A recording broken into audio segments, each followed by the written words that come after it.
I want to make it very clear in the beginning, I'm not anti-government. I don't believe in terrorism. And I want to make it especially clear that there are a lot of good people in the FBI and the CIA, naval intelligence, army intelligence, military intelligence, NSA.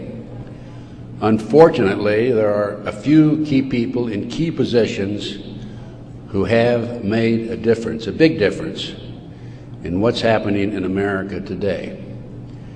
So, looking back, my personal experiences, I retired from the FBI March 1979. At that time, I was in charge of the FBI Los Angeles Division. I had more than 700 personnel under my command. The Attorney General of the United States, Griffin Bell, asked me after I retired if I'd coordinate security for the Pan American Games. I did. I was a consultant in the 1984 Los Angeles Olympics. I was a consultant for former Governor Jerry Brown, California Narcotic Authority. So I do have credentials. My first major, and credibility, believe me. Now, if you read the internet, you may not think so, because there are some heavy-duty FBI informants out there like Stu Webb and Barbara Hartwell, who are MK-Ultra mind control victims, CIA mind control victims, who are making all kinds of disparaging remarks about me. But I don't want to deal with those people, because if you read their material, you'll see that it's designed to discredit people like me, former State Senator John DeCamp, and other leaders who are trying our best to expose what's happening in America today, and actually around the world. Let's go back to 1776, May the 1st. Adam Weishoff was commissioned by the Rothschild family to set up the goals to control and take over the world with a one world government. Adam Weishoff came up with 25 goals. Among these goals were control the press, corrupt the youth through sex and drugs, elect our own people meaning the Illuminati, to key positions in all levels of the government, city, county, state, and federal.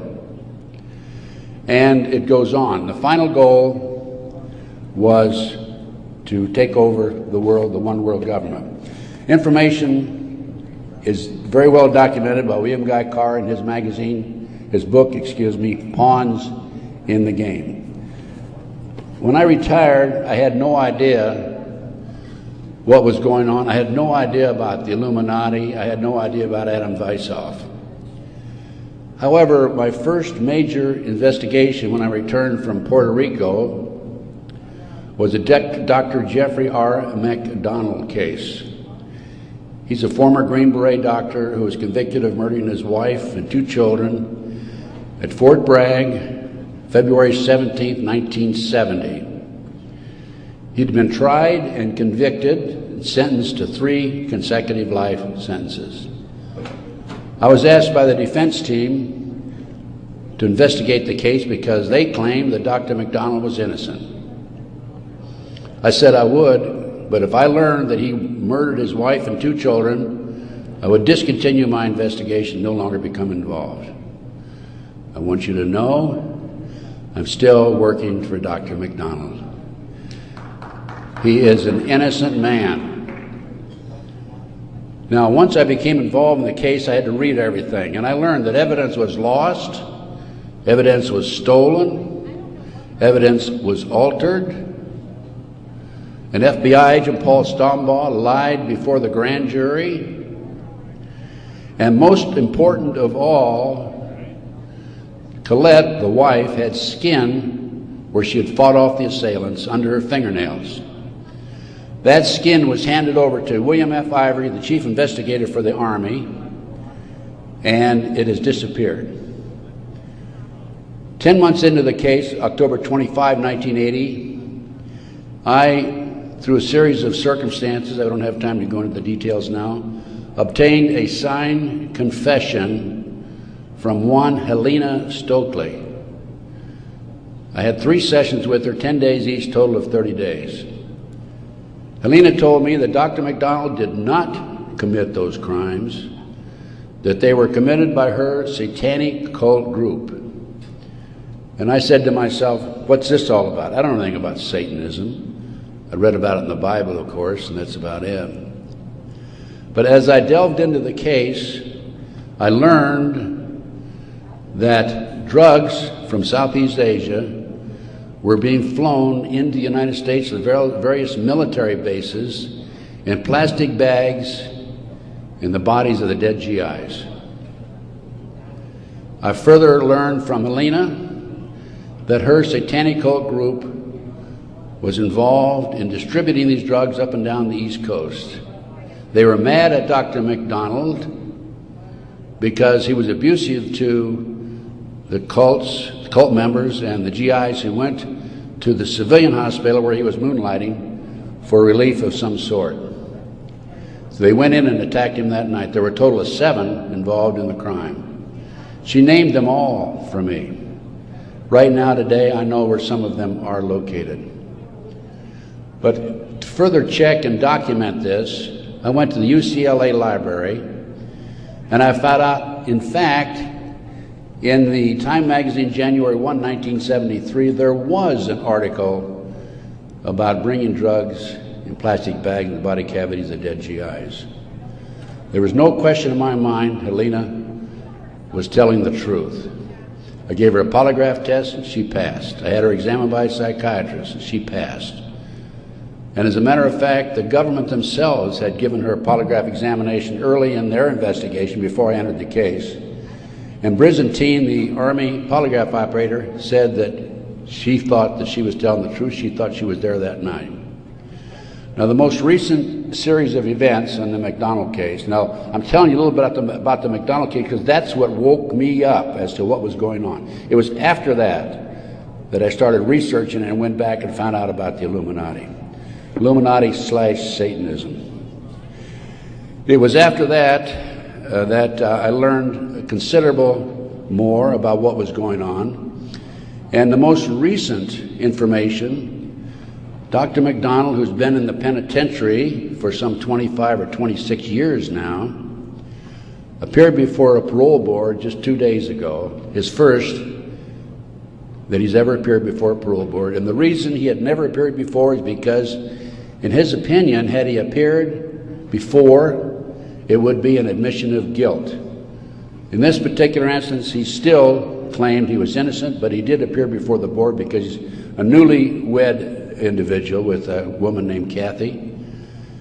And of course, if you read the papers in the last 2 days, his parole was turned down, and the parole board made him eligible for another hearing in 15 years.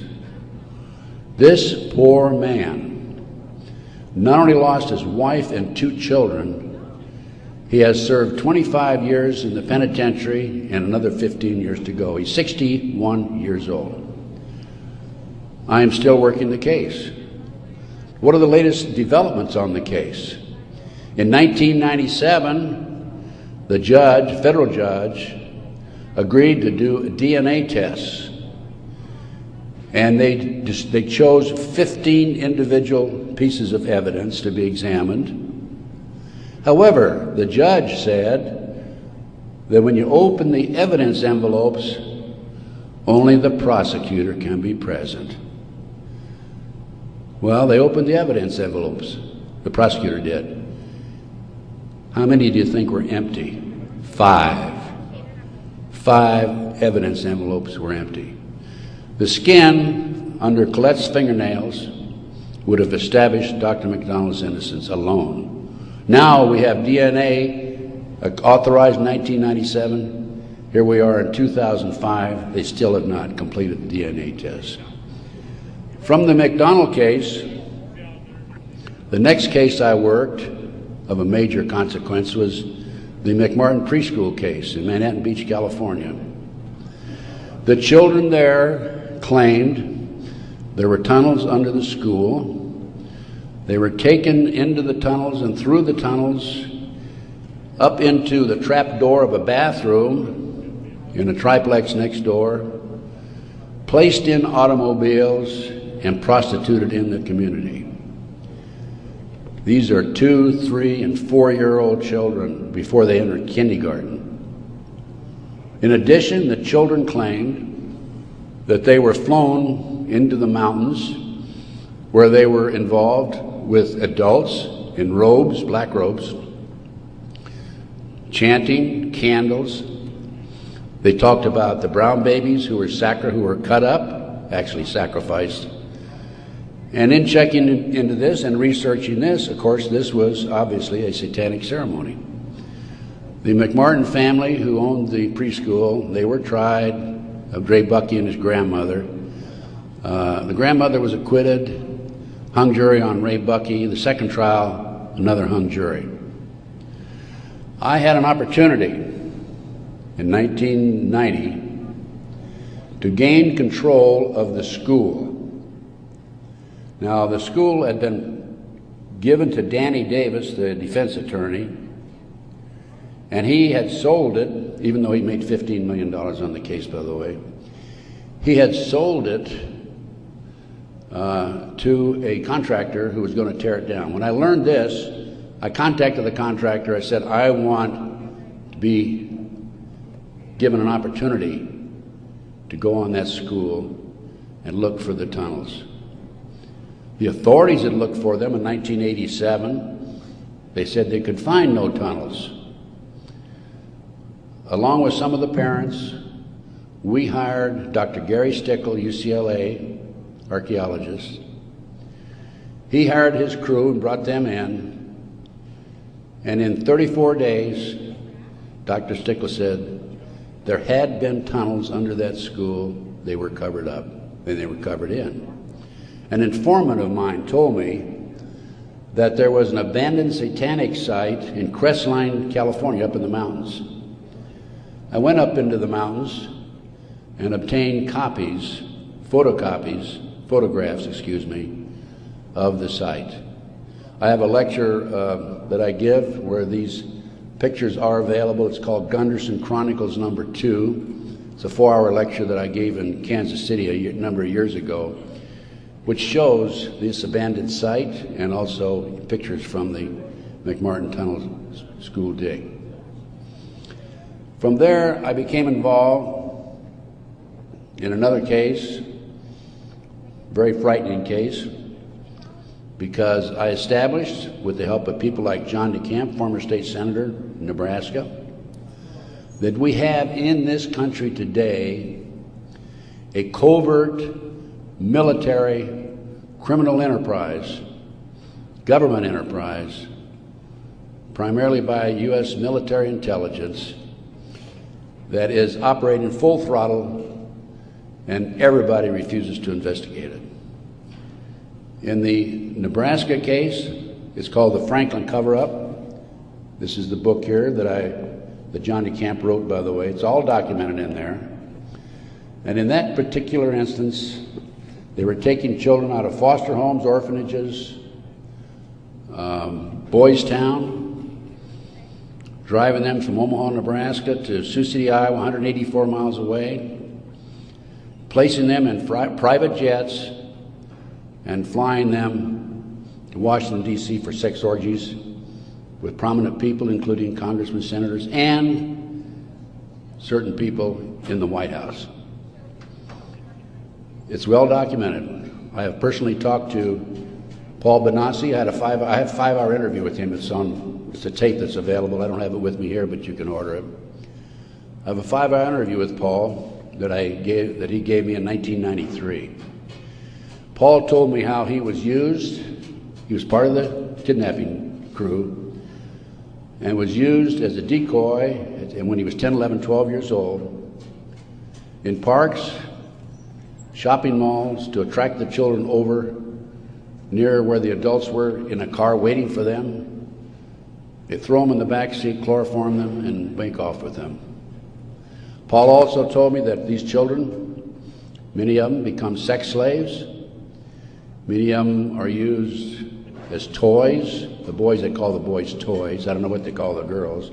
But these degenerate, sick people, the men are more interested in the little boys than they are the girls for some reason. But it's all well documented. Paul drew the inside living quarters of the White House. Now, this information broke in about 1987. That's about right after I entered, just before I entered the case. I replaced a fellow named Gary Caradori, who was the investigator for a Nebraska Senate committee.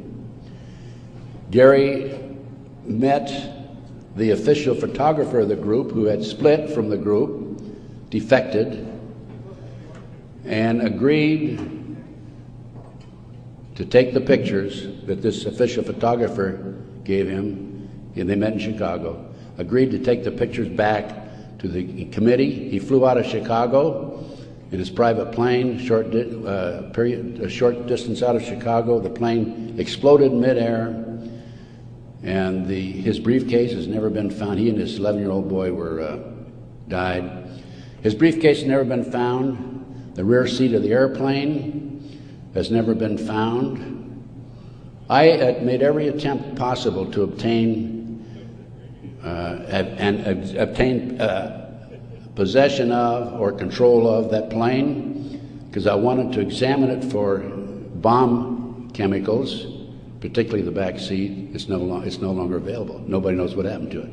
Gary Caradori was a civilian, yet it was taken to a military base for examination.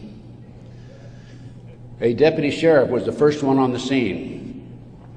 He saw the pictures. He started picking up the pictures. An FBI agent came along, took the pictures away from him, told him to keep his mouth shut.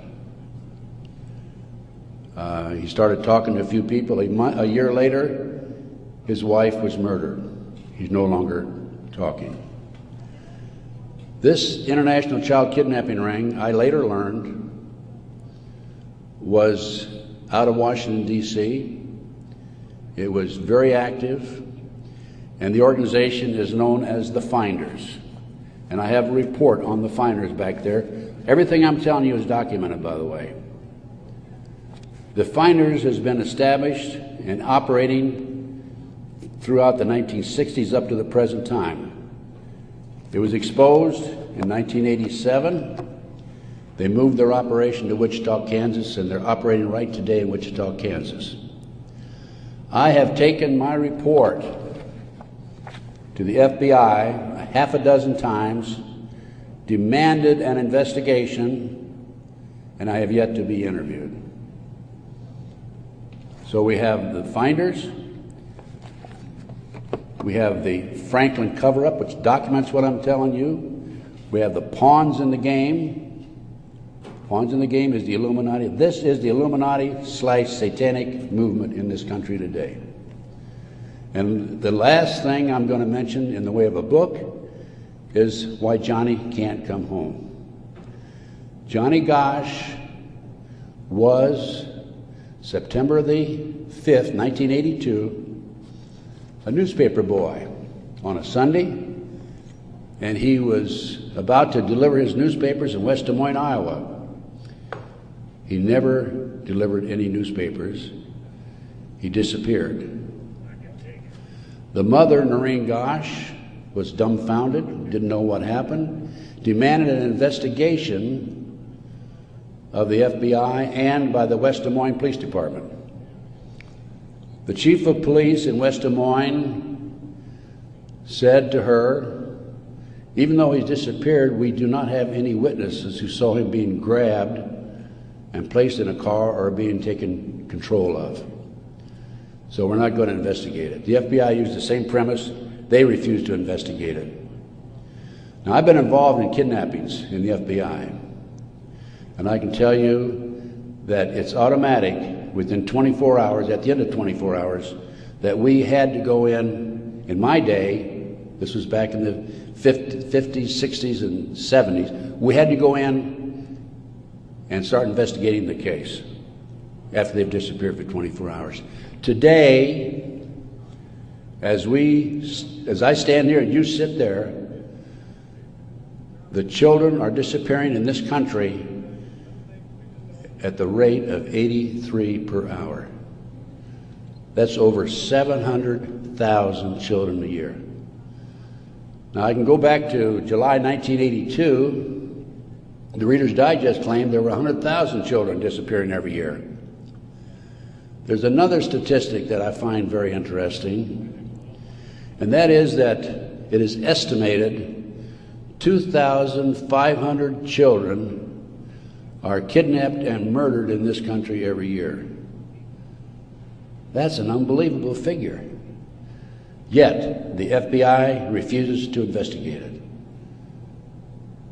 Now, after the Nebraska case, and part of the Nebraska case, most recently, we have a young man named Jeff Gannon, who has appeared in the White House using a fraudulent press pass. This has happened within the last month.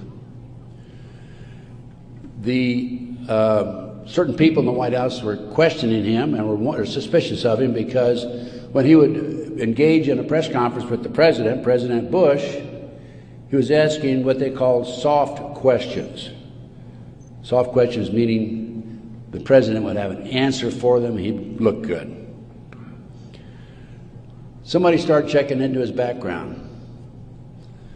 They learned that he was actually an individual named Jim Guckert. This is all on the internet, by the way. And Guckert had a homosexual website. So Jeff Gannon is an alias of Jim Guckert.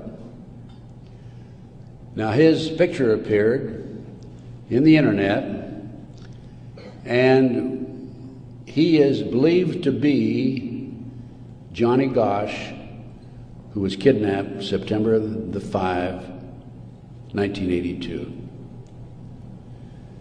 The mother, Noreen Gosch, who wrote this book, Why Johnny Can't Come Home, I have a 2-hour interview with her on video, available again if you want to check my order blank. She did not sit still for this. Can you imagine if the 83 mothers of children who disappear every hour would do what Noreen Gosch has done? We wouldn't have this problem today. She went to the FBI, demanded an investigation. They refused to investigate. The police refused to investigate because the case tied into the Franklin cover-up. Some of our top politicians in the country, leading businessmen, Harold Anderson was identified by the children, past publisher of the Omaha World Herald. The head of the Nebraska Forestry Service was identified by these children. There are 80 children came forward in this Nebraska case. And it goes, as I said, right up to the White House.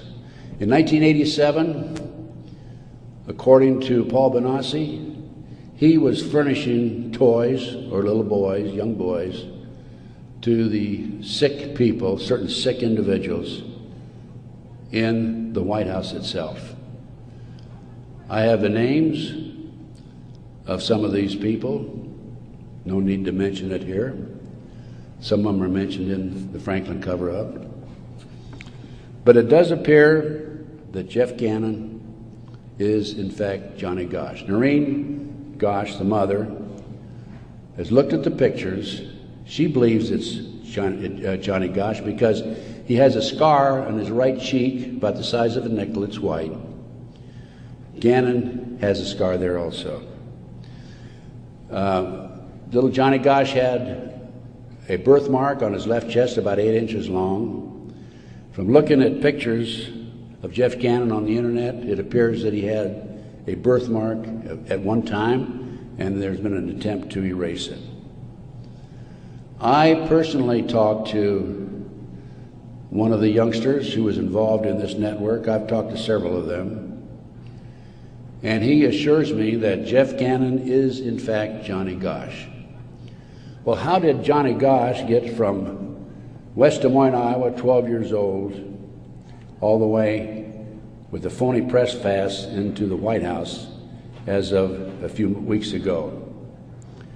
Well, what happened to Johnny is that he was transported from West Des Moines, Iowa to Sioux City.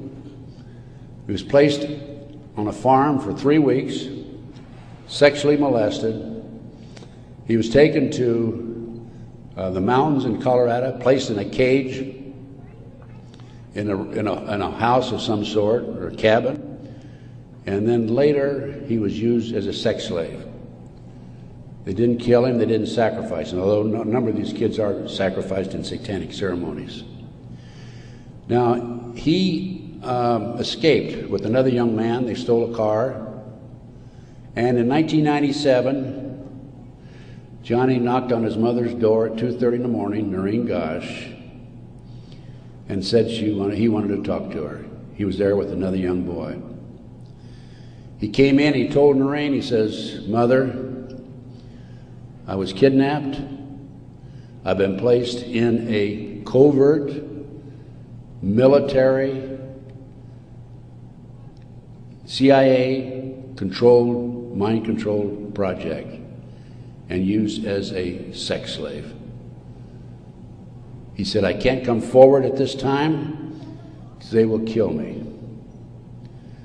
And then he left. Noreen says that's the last time she talked to him, 1997. Now, several years after that, a girl named Burns, who was a producer for 2020, decided to do a story on the Johnny Gosch kidnapping and the Nebraska case. And she interviewed me. In fact, I spent 5 days with her, gave her the benefit of all my research, which is available to you folks also. And then she got a lead that Johnny was hiding out on an Indian reservation in northern Minnesota. She went there and flushed him out, and he basically went into hiding, and now he shows up at the White House. He was a mind control victim. If you don't know anything about MKUltra mind control program, it came into this country through the German scientists after World War II. They were involved with the Nazis during the war and prior to World War II in developing robots and individuals to be used on command for anything that they wished, including assassinations and other nefarious activity. The MKUltra program, CIA mind control program, was investigated by Congress in 1987. Congress said, CIA, you got to quit doing that. You're bad boys. And they said, we will quit. Don't kid yourself. It's very active today. There are people like Barbara Hartwell out there who are mind control victims. She's another one who's been bashing me. I must be doing a pretty good job because I wouldn't have these people criticizing me on the internet like they do. And of course, it doesn't bother me in the least. But going back to the Nebraska case, MKUltra, a lot of this training took place at Offutt Air Force Base in Omaha, Nebraska, which was Strategic Air Command headquarters. You recall after 9/11, the president flew to, I think it was to the south, someplace in Louisiana or New Orleans, and then he flew to Offutt Air Force Base in the afternoon of September the 11th, 01. And they had a party there that morning at 9:30 in the morning. He missed the party. He was sorry he missed the party. Warren Buffett was there, by the way. And the MKUltra program has been very actively administered, not only at Offutt Air Force Base, at Fort Bragg, North Carolina, the place where Dr. McDonald's family was slaughtered in 1970. Now, the Nebraska case, I don't want to leave that without telling you that in the early 1990s, Yorkshire TV came to the United States with a camera crew for 7 months to do a documentary on it. They went back to England, produced the documentary, and they brought it over into the United States. It was listed in the TV guide to be aired on May the 3rd, 1994. When certain members of Congress found out about it, they threatened the cable industry with restrictive legislation. Somebody anonymously bought up the rights to the videotape or the documentary and ordered all copies destroyed. I just happen to have a bootleg copy of that documentary, and it is available. I have been selling these and these books and getting this report out of mine to anybody that's interested in it. And by the way, I have a 5-package deal for you at about a 15% discount, 15 to 20% discount if you buy all 5 items. So about 6 months ago, as any good investigator would do, I said, I'm going to get a copy of that TV guide. I didn't have a copy. John DeCamp had one at one time, couldn't find it. That's typical of John, by the way. Good friend, great guy. And so I said, I'm going to get my own copy. So I wrote to TV Guide people. And I received a copy of the TV Guide for May 3rd, 1994. 10 p.m. Discovery Channel. It's not listed. A nature show is listed instead on the new reprinted edition. I'm not going to be outfoxed by these people. I went to the Los Angeles Times TV log. It's listed, Conspiracy of Silence. I called a friend of mine in Philadelphia, and I said, check the TV log for the Philadelphia Inquirer. Conspiracy of Silence is listed in the Philadelphia Inquirer. The power of the press.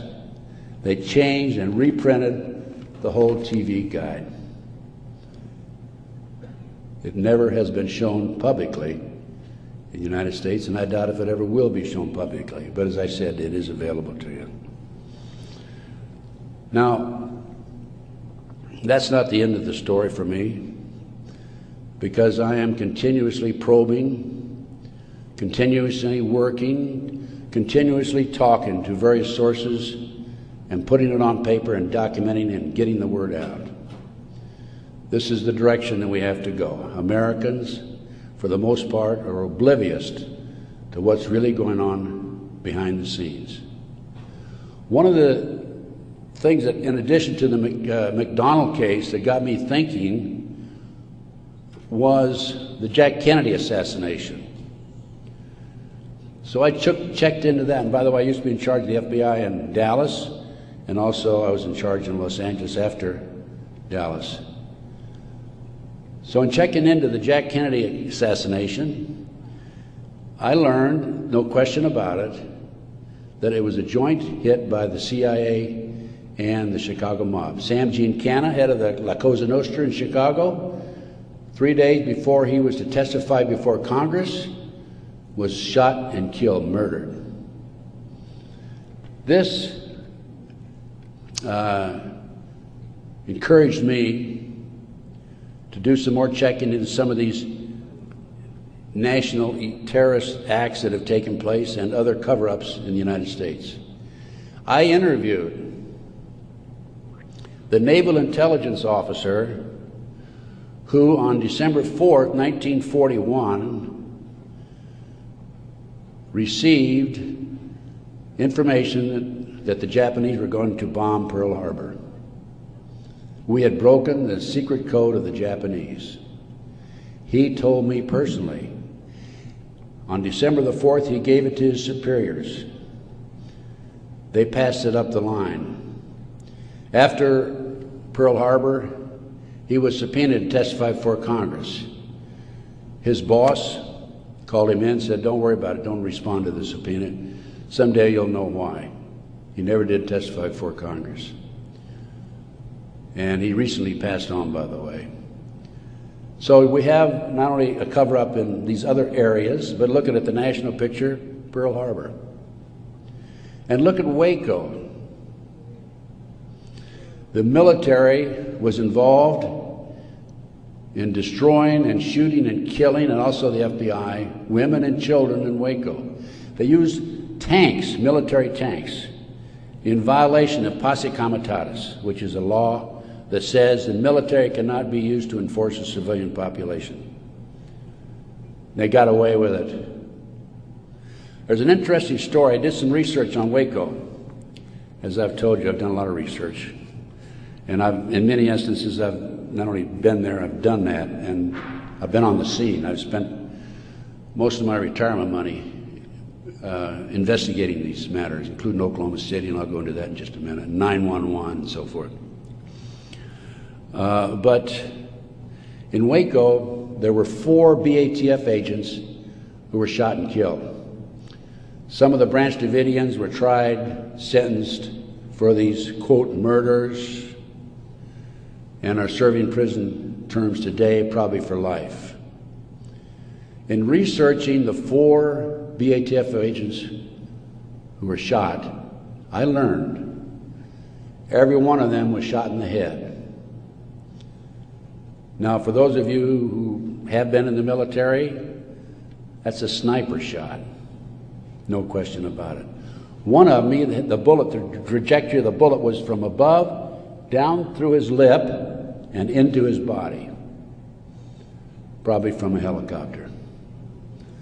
It's interesting to note that these 4 men, BATF agents, at one time were all bodyguards for former President Bill Clinton. That was Waco. Ruby Ridge. Randy Weaver was set up by a BATF, Bureau of Alcohol, Tobacco, and Firearms, informant.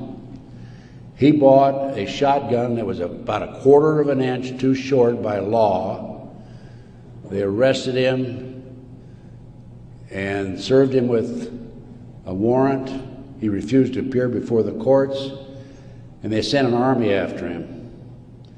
Horiuchi, the FBI sharpshooter, shot and killed his wife while she was standing in the doorway. He used to brag about what a great shot he was. Another instance where they tried to railroad a good, loyal American who fell in a trap. And then we have the 1993, continuing with the great conspiracy. I call this a great conspiracy, and that's what it is. Car bombing of the World Trade Center. I have a copy of the New York Times, October 28, 1993, and in the article, this was reporting from the trial that took place, an FBI informant named Salam, who was in among the terrorists, testified that he was commissioned by the terrorists to put the bomb together, the car bomb together, to bomb the World Trade Center in February 1993. And fortunately for him, when he met with the terrorists, he wore a body mic, so he could record every word that was said. Unknown to the FBI, when he met with the FBI, he also wore a body mic.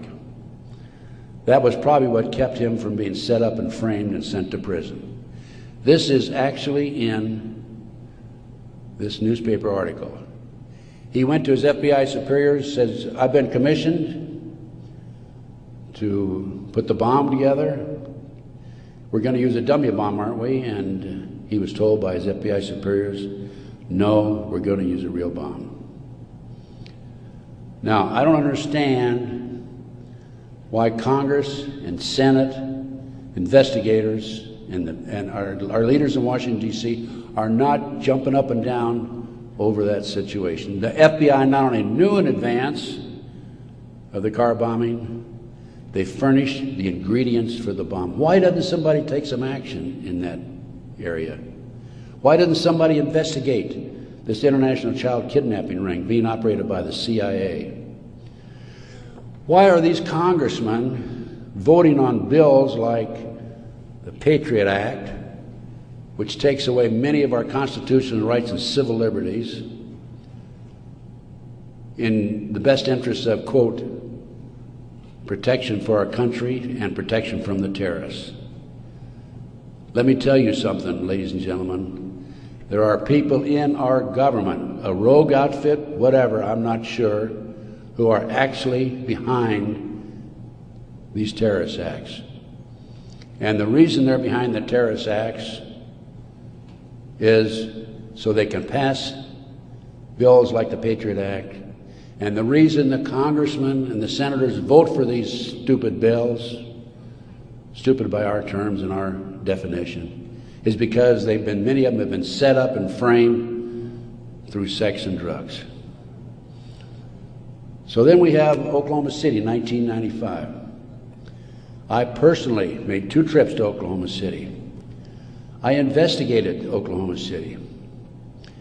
Because of my report, the defense attorney for Timothy McVeigh sent 2 of his investigators to interview me.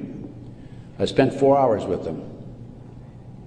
Actually, I got a lot of information out of them. For example, they told me that they were allowed to tour the remains of the Murrah building in Oklahoma City in the presence of a U.S. Marshal, but they were not allowed under any circumstances to take soil samples or to pick up any evidence for examination. Stephen Jones was their attorney. I heard that they were going to tear down the building. Now, you can trace bombs through what they call the taggants, the chemicals. When I heard this, I called John DeCamp. I said, John, we've got to prevent that building from coming down. And I actually called an outfit in Chicago, the Pat Kennedy Group, who were specialists in examining evidence of this type. And John called McVeigh's attorney, Jones, and because John had a client he was representing who was involved in the case, Jones said, I'll handle the paper, we'll have a hearing, we will prevent that building from coming down. The next thing we heard, the building was coming down. John called Jones, what's going on? And he had no good answer for it. That was evidence. I've been at many a crime scene. It is critical that the evidence be preserved. That was a huge cover-up. McVeigh wrote a letter to his sister.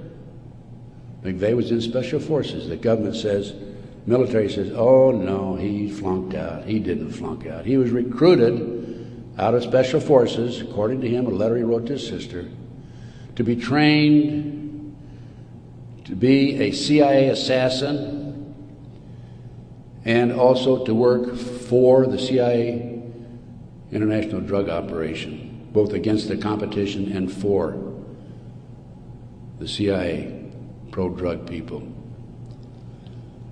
McVeigh was, in my opinion, an MKUltra mind control victim. He was visited in prison in Oklahoma and in Colorado by Dr. Jolly West. This was secret, by the way. I happened to find out because I made some phone calls to the right people. Jolly West was one of the foremost leaders, along with Sidney Gottlieb, in the CIA's MKUltra mind control operation. Why would somebody like Jolly West go interview McVeigh, not only in Oklahoma but also in Colorado during the trial? Because he was a mind control victim himself.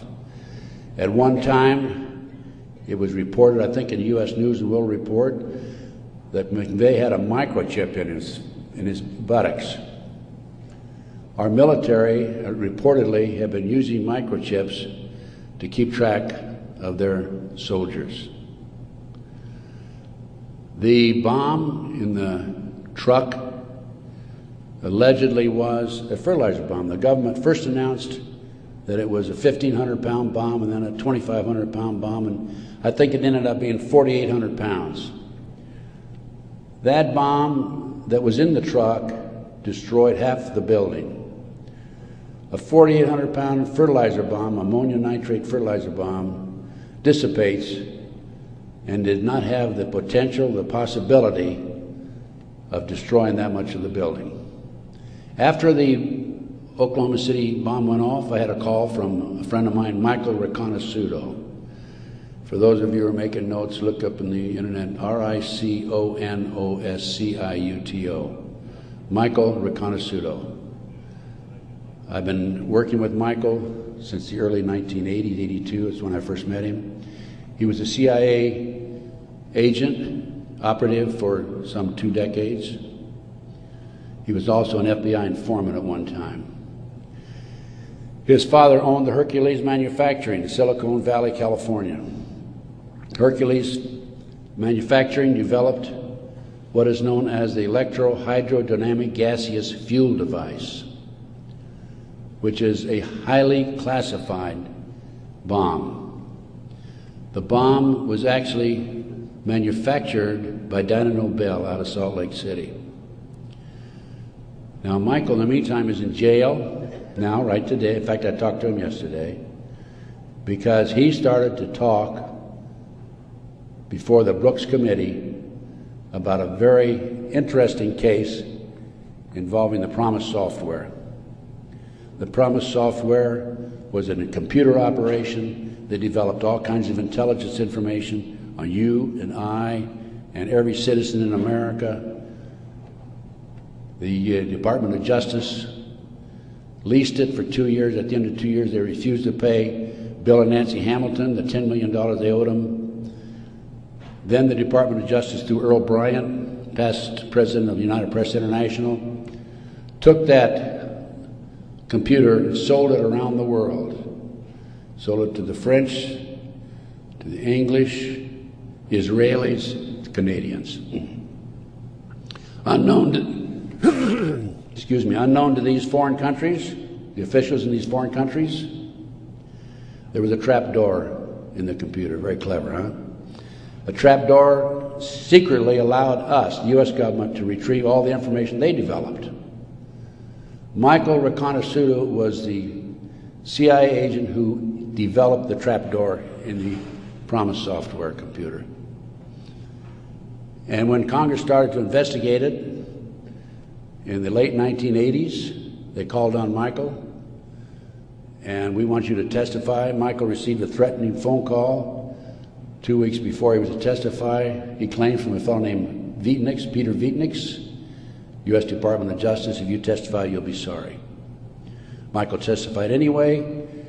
A few weeks later, was arrested for drugs, is now serving a 30-year prison sentence because he dared to expose these nefarious activities by this rogue criminal enterprise operating within the confines of the U.S. government. I got off a little I gave you a little background on Michael. Going back to Oklahoma City now, I want you to understand who Michael is.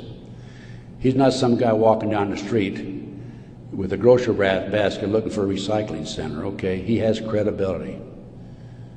Now, Michael called me right after the Oklahoma City bomb went off, and he said, Ted, he called from prison, by the way, that's my bomb, meaning that Hercules developed it. That was not an ammonium nitrate bomb. Now, when that bomb was tested in 1982, I happened to be with a group of intelligence agents in Palm Springs waiting for the results of that test. It was tested in Area 51. It was underestimated because the power, it was so powerful that 2 of the technicians died. They underestimated the strength of it.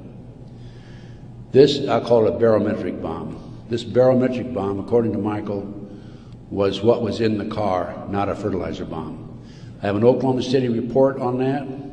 So what did I do as an investigator? Well, I went to the Pickaninny Arsenal in New Jersey, and I gave him the contract number, which I obtained through a science magazine. One of my associates actually did the research on that. And I gave the Picatinny Arsenal the contract number. This is public, available to the public, by the way. And the Picatinny Arsenal came back and said there's no such contract here, even though I had the contract number. By the way, that's documented in my report. And I went to Dyna Nobel, who I knew manufactured it. And they didn't even bother to respond. It's interesting to note that a Dyna Nobel expert witness testified at the grand jury when they indicted McVeigh. In September of 1995, some 5 or 6 months after the 19th of April, 1995, Oklahoma City, in September, there was a I lost my train of thought there for a minute. Oh, there was an article in Fireman's Magazine. It was written by the editor of Fireman's Magazine. The information was obtained from the Oklahoma City Fire Department. And in that article, again, that's in my report, in that article, it states that 4 unexploded devices were taken out of the building. When people were in the building after the bombing, dying, they discontinued the rescue efforts for some 5 hours while they carried out a bunch of government files, men in blue suits of some sort, sweatsuits. So what I'm telling you is Oklahoma City was perpetrated by certainly people other than McVeigh and Nichols, and now Roger Moore, if you read the paper recently, the gun dealer who claims that he was robbed of his guns in Arkansas and that money was used to finance the Oklahoma City bombing. Roger Moore has been accused by Terry Nichols of being involved in it. Roger Moore denies it. Roger Moore, at the time of the Oklahoma City bombing, was an FBI informant. I had an inside investigator in Oklahoma City tell me that there were at least 11 other individuals involved in Oklahoma City. Okay, that brings us up. We've gone through Pearl Harbor, Waco, Ruby Ridge, car bombing 93, Oklahoma City 95. That brings us up to 9/11. As I said, Michael's in prison. I'm his, quote, investigator of record, which means I'm like an attorney. I should have access to him on a regular basis. I represent this man. For a year prior to 9/11, actually a year and a half, I tried to get in and see Michael. He was in prison in northern Pennsylvania. I was in the Philadelphia area. The Bureau of Prisons would not allow me to see him. I finally was able to talk to Michael in January 2003. I flew to the East Coast, spent 3 days with him. Michael told me that he had developed information from among his contacts in advance of 9/11 that they were going involved in using missiles, airplane missiles, and they were going involved in skyjackings. They were training Arab terrorists, and also he knew the identity of the person in the United States, an Arab who lived in Paterson, New Jersey, who was the leader of terrorist activity by the Arabs in this country. Now, Michael had this information because, you're saying, how could Michael develop this information being in prison? Because I met with Osama bin Laden, along with Michael, along with the State Department representative in the spring of 1986. At that time, I was contacted by a former top Ronnie Reagan official who said, can we help the Afghan rebels? They were our friends then. And I called Michael, I said, what do you think? And he said, let's meet. So there was a fourth fellow there. We didn't know at the time it was Osama bin Laden. Has actually used the name Tim Osman, traveling under a Turkish passport. But because of Michael, I passed the ball to him. I just arranged for the meeting and went on. But Michael traveled all over the world putting this package together to furnish the Afghan rebels with the surface-to-air missiles that defeated the Soviets, really, shot down their helicopters. As a result of this, Michael developed sources inside the Arab world. And that's how Michael knew in advance about 9/11. Michael told the FBI on March the 20th, 2001, about this plan to use skyjack airplanes and use them as missiles. He also furnished to the FBI one of his sources, one of his confidential sources, inside the Arab group. The FBI interviewed him, threatened him with prosecution, and deported him. That man, along with his family, have disappeared. We think that they're dead. The FBI refused, absolutely refused to look into this situation.